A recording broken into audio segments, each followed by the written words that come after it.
So, hello and welcome to That British Homestead. Today, well, I thought we could have another look around this side of the allotment, so let's get started. So, this here is the squash garden.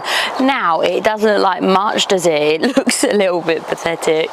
Last year, it was the same. I actually looked back at some photos of it last year, and it does look so pathetic. We're growing a load of squashes this year. I really like squash because they store so well in the winter, and I really like things that store and are able to produce like a load of food. So we've got crown prince, we've got pumpkins, we've got potato squash, we've got onion squash, and we've got delicata, which is a sweet potato squash. We've got two of those. It's really exciting. We've also got a zombie pumpkin over here as well, and I think they're not looking too bad. Remember, it's only early July, so although it might appear that they're not that amazing, they're doing pretty well considering we've still got months left of the summer, so I'm not really worried that much about them. You'll be harvesting these about September, October time, so they've got a long way to go. And I've actually harvested some squash last year. It was a Buffy. No, I lied. What was it? A taffy squash after the snow, which is not ideal, honestly, but I happened to find it. Other than that, they're gonna go absolutely crazy. Oh, and I've got a spaghetti squash here as well. We really like having like the convenience of squashes over the winter months, and having them in pies and stews and as soups and things like that, which is really great. So they are getting absolutely tons of flowers on them, and they're looking quite amazing. They're just really working on their root systems right now, which is fine. Okay, so here we have our strawberry towers. Our strawberry towers, I really like these. I'm going to do probably more of these. I'm also going to put a ton of strawberries on the other end because we eat a load of strawberries. I've got two big freezer bags full of strawberries at the moment that I'm going to be making into jam, which is very exciting. I think the more the merrier. My partner loves making strawberry wine, so it would be nice enough to like have as much from there for fresh eating, etc. And for that, really excited about that personally. So this side of the allotment, I think is really cool. Here I've got my grape twig, which is really tiny, but if you can see, we have just here, we've got grapes, and there was another bunch. Don't say you fell off. Here on the grape twig there. So there's two bunches of grapes on there. I can't believe it. This here is black licorice, as in black licorice tea. This here is black licorice, as in black licorice tea. I have two of these, one here and one in the compost bed, which is really exciting. I'm going to go ahead and wait for that 3 years until a harvest, which I didn't think was too bad. I'm planning to live for the next 3 years, so it doesn't really bother me if it grows or not. But I'm super excited about having that as something that I can have as a tea, because I love licorice tea. My roses are doing really well. I grew this from twigs, so this is the first year it's bloomed. I think it looks beautiful. I can't wait until it's really big and independent, then we'll take this bit off because the rabbits really love this, but it's so pretty. As I'm getting older and older, I am finding that flowers are more and more important to me. I don't know, I really enjoy them. I really enjoy having them about. So this is my horse manure bed. As you can see, loads of carrots. We actually have a couple that have just come up here, which isn't too bad. I've got my beetroots that go across here, which are looking good, and some lettuce. None of the other carrots have come up. There's like one there. Not a massively effective year. I think I'm going to be starting to chit my carrot seeds before I put them out from now on, because I keep doing beds and beds and beds of carrots, and it feels like I'm just throwing birdseed down because I'm not getting any results from them. So I've got this bed here, which I've seeded, and three other beds in the other side of the allotment that I've seeded, and hopefully I'll get at least one carrot, because it would be nice, wouldn't it? I really like carrots, it's just I'm not very good at growing them, I guess. I had a really good year last year, and I thought, this is the way. And I'm hoping perhaps it's because I'm using the compost, what's it called, the horse manure, and once it's rotted down really, really well, they do germinate. We'll see. If I get tons of carrots here, then I'll be like, oh, that's the reason. Also, I've got those 2 sweet potato squashes in this bed, just in case the carrots don't take off. It means that I don't have a waste for bed, which is important. So this here is a squash, this here is a brassica bed. This brassica has things like purple sprouting broccoli and some cabbages in it, which is lovely. I can't see though. This bed all the way along here has lots of different brassicas under this membrane, obviously to stop pigeons and to stop the cabbage white butterfly. And basically what I've got here is some kale, which at the very back, that's called black magic. I've got a ton of kohlrabi, this delicant, sorry, and I have some more scattered about, and I also have things like all year round, which is a cauliflower. So this is a patty pan here. I've already had a patty pan off of it already this year, which is really good. This is actually a huge plant. It grows like massive.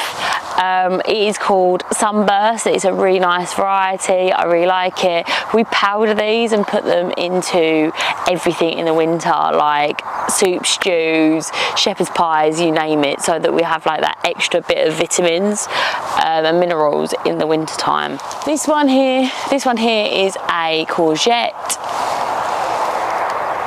This one here is a courgette. The courgette is a little round one.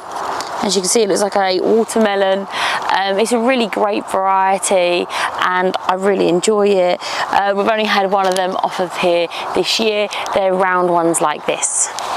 This one here is a sweet potato squash. I think it's doing really well. You've got loads of female flowers on there. No males yet, but it's not really a big issue because we're doing so many squashes that we'll have no sort of issue for sweet potatoes. Now, I grew this one much later than the rest, but it seems to be less stunted, so I think I'm going to be doing that from now on. So this here is a blackcurrant. I actually grew this from twig.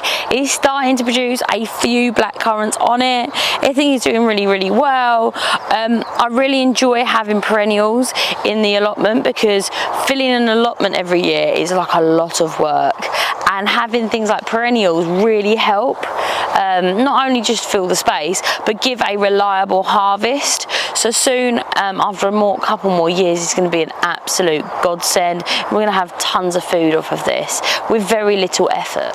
So talking about perennials, this is technically an annual vegetable. This is Jerusalem artichokes. Jerusalem artichokes are technically an annual, but if you've ever grown them, you know that this is here forever, okay? This is never going.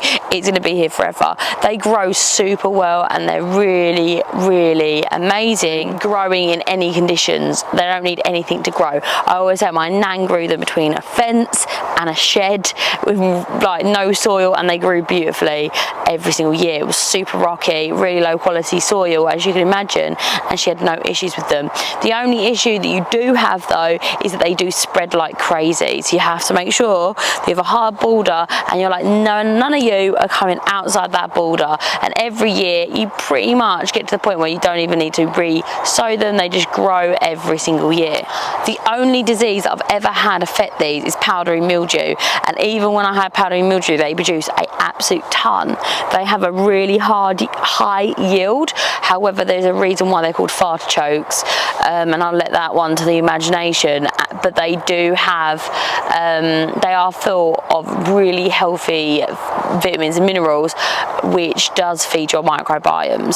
So this is looking like a less exciting bed. Rhubarb, I completely harvested it to death the other day. I really smashed it. My peonies are done for the year, so I've just gone ahead and deadheaded them. So this is a really exciting bed in my personal opinion. This is a potato bed. This potato bed is looking a little bit worse than wear because it's done for the season. I've just harvested another potato bed and got 13 kilos of potatoes off of it.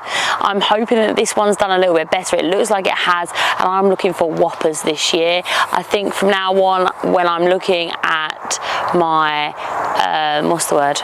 When I'm looking at buying potatoes, I want to look for the ones that have the biggest potato varieties. So yeah, I think it's looking really good, and the deep mulch has worked really nicely. It's nice and moist, it's really held in its water, which is very good. So in these cages are sweet potatoes. This is a new variety for us to sort of grow. We've never grown sweet potatoes before. I'm super excited about it. I feel like some of them are doing really well, some of them are not doing as well, but it's still early days yet. I'm really excited about having these. I know that they are really significantly affected by rats eating the tubers, so I'm hoping that's not an issue for us, but we never know. Not very many people grow sweet potatoes. These are Japanese varieties. I literally don't remember the names of them. But there is a purple variety and an orange variety, so I'll be super excited to have them. They store super well. They store for like literally all year in very easy conditions, so I'm really excited about that, and I'm going to be growing slips for these next year if we have a good harvest. If we don't have a good harvest, I might change the variety and buy some more slips, but we'll see. So this is where we get to the really weedy part of the allotment. This is the peach tree. It's looking really good and healthy. It has been affected by leaf curl. Leaf curl was a big issue with this tree, but I have gone ahead and chopped it all back, and hopefully it will be all right. I actually found out that if you cover it from, I believe it is from March all the way over to October all the way to March, then you won't have an issue with leaf curl. But apparently it's been a particularly bad year for leaf curl, which is typical. It has dropped all of its blossoms, but this is only the second year that I've had it here, so I'm assuming that it's too early for it to produce fruit anyway. So hopefully next year we have a couple of peaches off of this tree, because I absolutely adore peaches. So that would be lovely if that is a possibility that we can live it. So I'm not gonna lie to you, this is what I'm going to be tackling in my next weeding challenge. I think an hour would be a good amount of time to do this side of the allotment. The potato bed over here is also a state. I'll show you so you can be embarrassed for me. So as you can see, the potato bed is a bit of a state. Now, I'm gonna have to weed all of this because obviously it's taking all that nutrients from the potatoes. I weeded this whole area, it took me about an hour. I'm gonna go ahead and hit that and make sure that it's in a decent shape so that when I go to harvest them, I have good sized potatoes. It's really embarrassing, I know. So this part of the allotment is cabbages. I have 3 cabbages that I really need to harvest over there. I'll probably do that tomorrow, because obviously I'm doing this today. Much better. So in this bed I've got cabbages and I've got some sprouting broccoli as well. I'm really excited for these cabbages to kind of be over, on the basis I want to pull the black plastic up around the other brassicas and go ahead and enrich it with some horse manure. So I think that'll be really beneficial for this bed because it hasn't had that treatment yet due to the overwintering cabbages. But they've really done well on the basis that we had -6, they didn't die, which I'm well impressed with. So this is the cucumber bed. The cucumber bed are giving out loads of female flowers, which is exciting, and they are developing into cucumbers. These are called lemon cukes, which is a really fantastic variety. It's a yellow ball variety which looks just like a lemon. I've got 3, 4, 5 plants in here. Some of them are a little bit stunted at the back.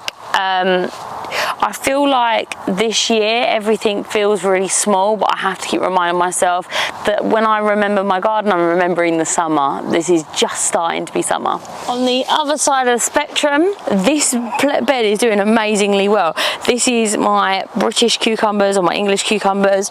They're doing super well. I've also had a big harvest off of these. These have done amazingly.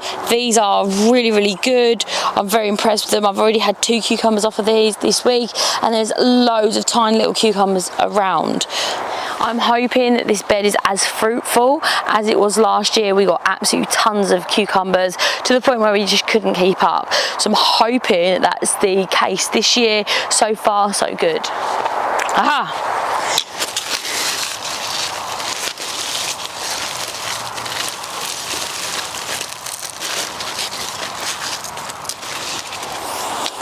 So we're putting off cucumbers about this size, which is on the small side, don't get me wrong, very, very regularly on this bed, which is awesome. I wonder if it's because it has the frost cloth still on it and perhaps they like the warmer temperatures, but they're doing really, really well, as you can see. Thank you so much for watching, and if you haven't done already, please consider subscribing, because we do a lot of things here but we can't grow without you. So please go ahead and hit that subscribe button.